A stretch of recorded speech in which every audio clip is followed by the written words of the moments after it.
पत्ता शजर से टूट के बेवजन हो गया। पत्ता शजर से टूट के बेवजन हो गया। उड़ने लगा जिधर भी उड़ाने लगी हवा। उड़ने लगा जिधर भी उड़ाने लगी हवा।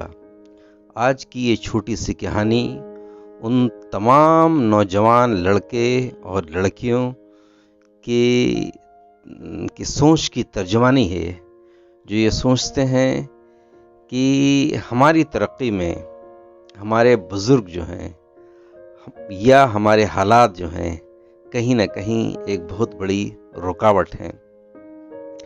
कहानी शुरू होती है कि एक छोटा बच्चा जो है अपने फादर के साथ पतंग के फेस्टिवल में जाता है और वहाँ जाने के बाद वो देखता है कि पूरा आसमान जो है अलग अलग रंग की पतंगों से भरा पड़ा है और पतंगें एक डोरी के ज़रिया, एक डंडे जिसको हम लटें भी कहते हैं आम ज़बान में, उससे वो बंधी हुई हैं और काफ़ी ऊंचाई तक उस धागे के ज़रिए काफ़ी ऊंचाई पर उड़ रही हैं।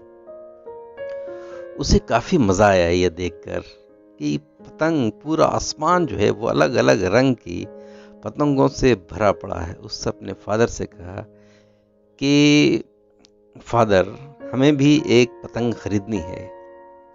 बच्चे के ज़िद के आगे पिता का प्यार झुका और वो उसको खरीद के उस फेस्टिवल में उस दुकान के पास ले गए जहाँ पर ये बिक रही थी।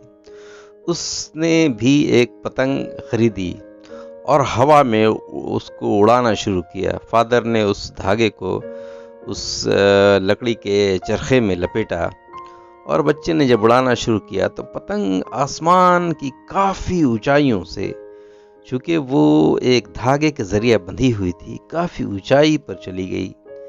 बच्चे के दिल में ये ख्वाहिश आई कि क्यों ना हम इसे और ऊंचाई पर दें।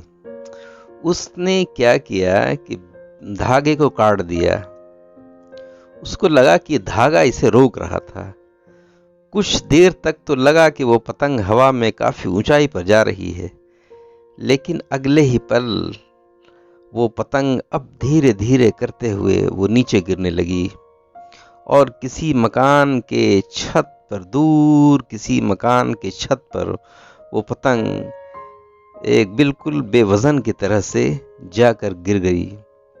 बच्चे ने पूछा कि फादर, आखिर इसमें ऐसा क्या हुआ? हमने तो वो उस धागे को से जिससे पतंग बंधी हुई थी और वो धागा उसे उड़ने से रोक रहा था, मैंने उसको काट दिया तो उसे काफ़ी और ऊंचाई पर जाना चाहिए था। फादर उसके मासूम से सवालों पर ये जवाब देते हैं कि बेटा, यही वो धागा था जो हवा से उसे रोकता था और उस हवा के जोर को ये धागा बर्दाश्त करते हुए इसे ऊंचाई बख्शता था।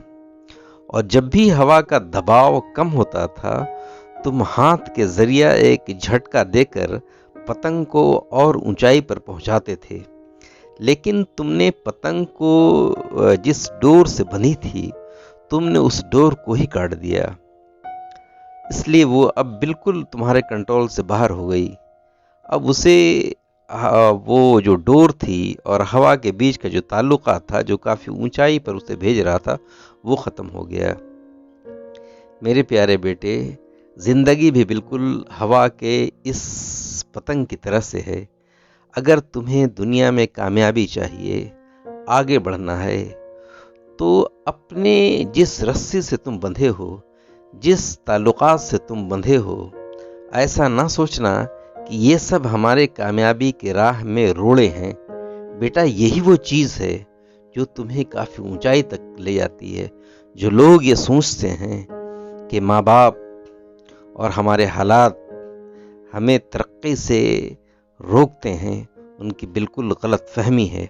और जब वो इन हालात से और इन रिश्तेदारों से अलग होकर एक अलग राह चुनते हैं, तो उनका वही अंजाम होता है जो इस पतंग का हुआ। वो भी बिल्कुल वो कुछ दूर उड़ने के बाद गिर जाती है। पत्ता शजर से टूट के बेवजन हो गया, उड़ने लगा जिधर भी उड़ाने लगी हवा। Thank you so much for being with me. Have a nice day.